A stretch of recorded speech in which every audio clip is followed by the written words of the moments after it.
हम home makers हों या वर्किंग वुमेन्स हों, घर की हर छोटी छोटी चीज़ का ख्याल हमें खुद ही रखना पड़ता है। घर के डेली टास्क को करने के लिए कोई भी मुश्किल या परेशानी हो तो हम होम मेकर्स उसका हल निकाल ही लेते हैं। बस इन सारे कामों को करने के लिए थोड़ी सी अक्लमंदी और सूझबूझ की ज़रूरत होती है, वरना ये काम बिल्कुल भी मुश्किल नहीं रहते। So welcome back to my channel Mishi daily routine. तो चलिए स्टार्ट करते हैं आज की इस ज़बरदस्त सी वीडियो को, जो आपके डेली टास्क को बहुत ही ज़्यादा आसान बना देगी।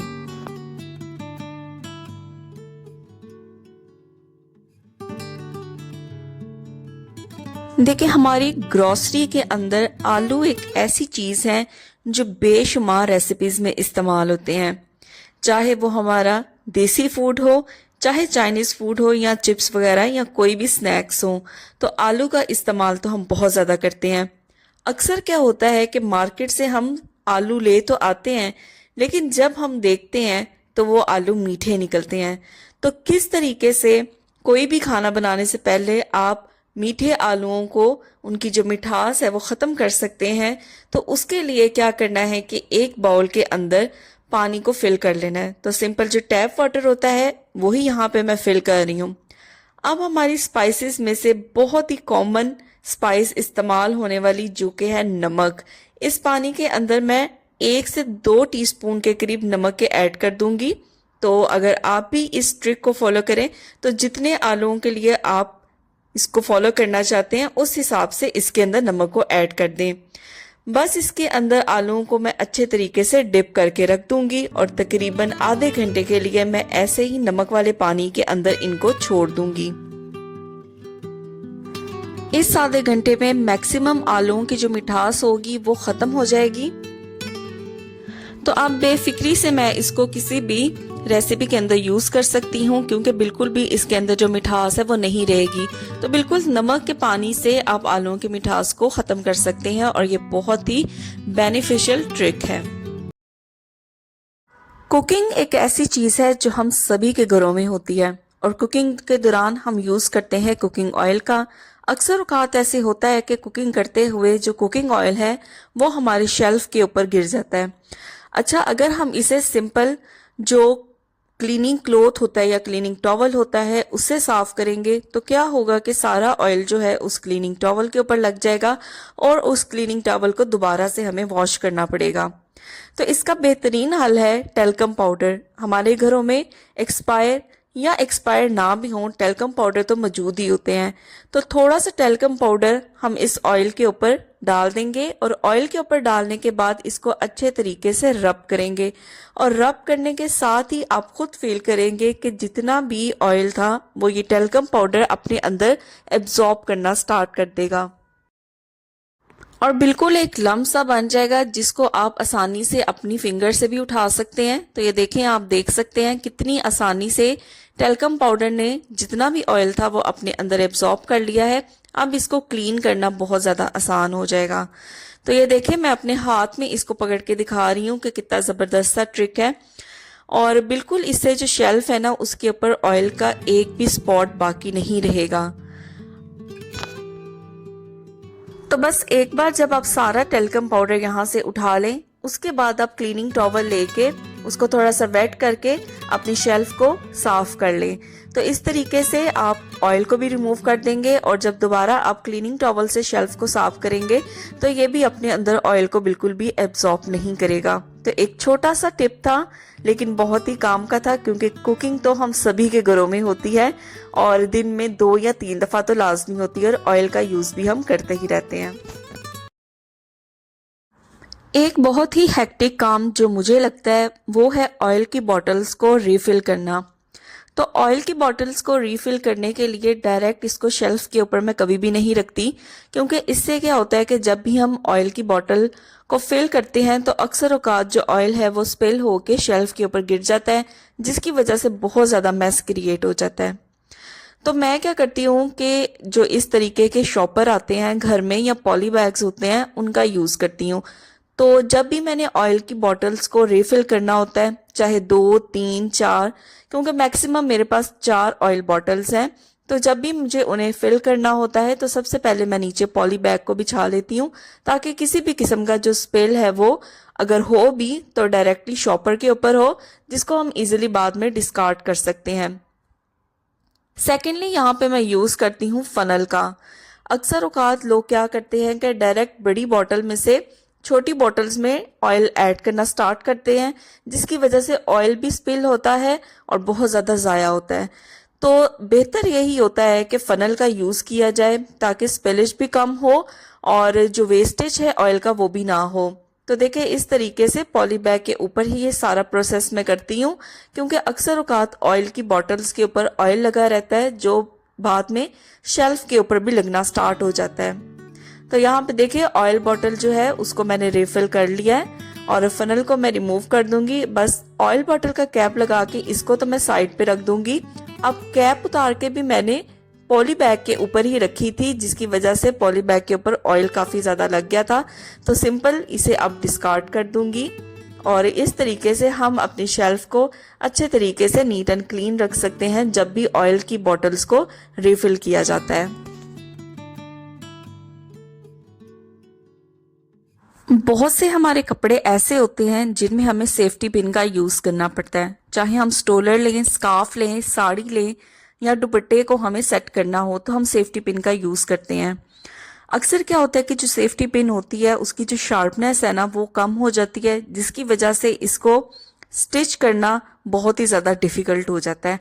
अच्छा, सेफ्टी पिन की शार्पनेस को अगर मैं कहूँ कि इसकी शार्पनेस को इंक्रीज़ करने के लिए हम घर में से ही इस्तेमाल कर सकते हैं एक ज़बरदस्त सी चीज़। तो मैं आपको बताती हूँ कि किस तरीके से सेफ्टी पिन को शार्प किया जा सकता है। देखिए हमारे घर में इस तरीके के सेरेमिक के कप होते हैं और यहाँ पे एक चीज़ का ख्याल रखना है कि जो कप आपको लेना है वो सेरेमिक का ही लेना है, क्योंकि सेरेमिक के कप जो होते हैं उनके पीछे इस तरीके का एक वाइट कलर का पोर्शन होता है, जहाँ पे आप छुरी को भी तेज़ कर सकते हैं और सेफ्टी पिन को भी यूज़ कर सकते हैं तेज़ करने के लिए। तो यहाँ पे देखिए सेफ्टी पिन को मैं अच्छे तरीके से जहाँ पे इसका पॉइंट होता है वहां से मैं इसको अच्छे तरीके से रब करूंगी और जैसे ही मैं इसको रब करती जाऊंगी इसकी जो शार्पनेस है ना वो पहले से बहुत ज़्यादा इंक्रीज होती जाएगी। तो 3 से 4 दफ़ा इसको अच्छी तरह से मैं इसके ऊपर रब कर लूंगी। अब सेफ्टी पिन जो है ना वो काफ़ी हद तक आप कह सकते हैं कि इसकी जो शार्पनेस है ना वो इंक्रीज हो गई है। अब यहाँ पे मैंने एक रुमाल लिया है और रुमाल को मैंने यहाँ पे फोल्ड कर लिया है, ताकि मैं आपको दिखा सकूं कि कितनी ज़्यादा ये शार्प हो गई है और आसानी से जितना भी मोटा कपड़ा होगा उसके अंदर से ये आसानी से पेनिट्रेट कर सकती है। तो बस इस तरीके के छोटे छोटे से हैक्स होते हैं जो लाइफ को काफ़ी ज़्यादा आसान बना देते हैं।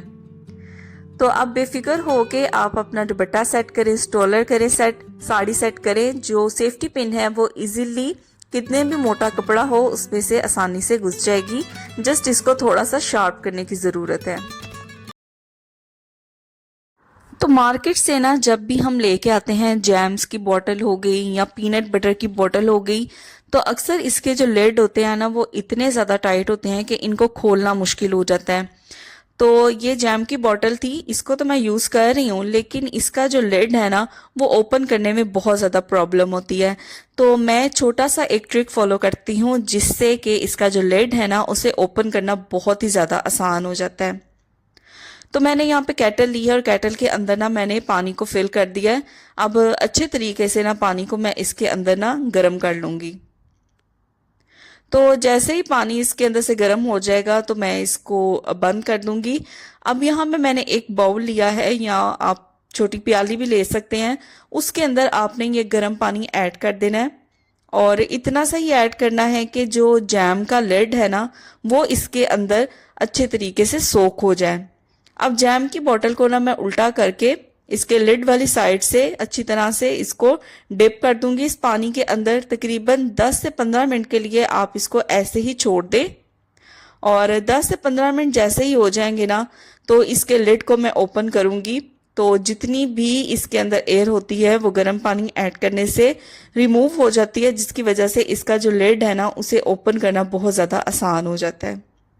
तो यहाँ पे पानी काफ़ी गर्म था, इसलिए मैं यहाँ पे एक टॉवल का यूज़ कर रही हूँ इसका लिड ओपन करने के लिए। तो बहुत ही आसानी से इस तरीके से जैम का लिड ओपन हो गया। तो जितने भी इस तरीके के कंटेनर्स होते हैं, चाहे वो जैम है, पीनट बटर है या अदरक लहसुन का पेस्ट है, और उनके लिड को ओपन करना काफ़ी ज़्यादा मुश्किल होता है, तो सेम प्रोसेस मैं फॉलो कर लेती हूँ, जिससे इनका जो लिड है ना उसे ओपन करना काफ़ी आसान हो जाता है। ग्रीन चिलीज़ को हम सभी अपने खानों में ऐड करना बहुत ज़्यादा पसंद करते हैं। यहाँ पे स्पेशली मैं बात कर रही हूँ इस तरीके की ग्रीन चिलीज़ की। ये ग्रीन चिलीज़ थोड़ी लंबी होती हैं और पतली होती हैं, लेकिन ये बहुत ज़्यादा तीखी होती हैं। अच्छा, कोई भी ग्रीन चिली है ना, उसका जो तीखापन है वो उसके बीजों की वजह से आता है। तो जब भी हम इनको ऐड करते हैं अपने खानों के अंदर, तो हमें कोशिश करनी चाहिए कि इनके जो बीज होते हैं ना वो हम निकाल लें। अच्छा, अगर हम हाथ से बीज निकालेंगे तो जाहिर है इनकी जो कड़वाहट है वो हमारे हाथों में आ जाएगी और हमारे हाथ मिर्चों वाले हो जाएंगे। तो यहाँ पे छोटा सा ट्रिक मैं फॉलो करने लगी हूँ, जिससे मिर्चों के जो बीज है ना उनको मैं आसानी से निकाल लूँगी। तो हमने ले लेना है जी बेलन, जिसको हम रोलिंग पिन भी कहते हैं। अच्छा, इस बेलन से ना मैं मिर्चों के ऊपर थोड़ा सा रब करूँगी, इसे प्रेस करूँगी, तो जितने भी इसके सीड्स होंगे वो अच्छे तरीके से लूज़ हो जाएंगे और बाद में इनको रिमूव करना ना बहुत ज़्यादा आसान हो जाएगा। तो जितने ज़्यादा जो इसके अंदर बीज थे ना, जितने भी, वो इस बेलन की वजह से या रोलिंग पिन की वजह से बहुत ज़्यादा लूज़ हो गए हैं। अब देखें, मैं इसको पीछे से प्रेस करती जाऊंगी ना, तो आगे से इसके जो सीड्स हैं ना वो निकलना शुरू हो जाएंगे। तो इस तरीके से जितनी भी मिर्चें हम ऐड करने जा रहे हैं खाने के अंदर, अगर थोड़ा सा हम टाइम निकाल के, बिल्कुल भी हार्डली इसके अंदर 1 मिनट भी नहीं लगता, तो इस तरीके से प्रेस करेंगे तो बीज इसके लूज़ हो जाएंगे और बाद में हम इसको पीछे से टैप करेंगे तो सारे इसके जो बीज है ना वो निकल जाएंगे। तो मैं आपको यहाँ पे कट भी करके दिखाऊंगी कि जब मैं इसे कट करूँगी ना, तो इसके अंदर बिल्कुल भी जो बीज है ना वो नहीं रहेंगे। और ग्रीन चिलीज़ की कटिंग के लिए मैं इस तरह की किचन सीजर का इस्तेमाल करती हूँ, जिससे बिल्कुल भी हाथों के अंदर मिर्चें लगने का खदशा बाकी नहीं रहता। तो ये थी मेरी आज की वीडियो के कुछ important tips and tricks home making को लेके। तो चलिए यहाँ पे वीडियो को एंड करते हैं। उम्मीद करती हूँ कि ये वीडियो आपको पसंद आई होगी। अगर पसंद आई है तो वीडियो को लाइक ज़रूर करें, चैनल पे नए हैं तो चैनल को ज़रूर सब्सक्राइब करें और ऐसे लोगों तक वीडियो को ज़रूर शेयर किया करें जिनको इन home making tips and tricks की बहुत ज़्यादा ज़रूरत है।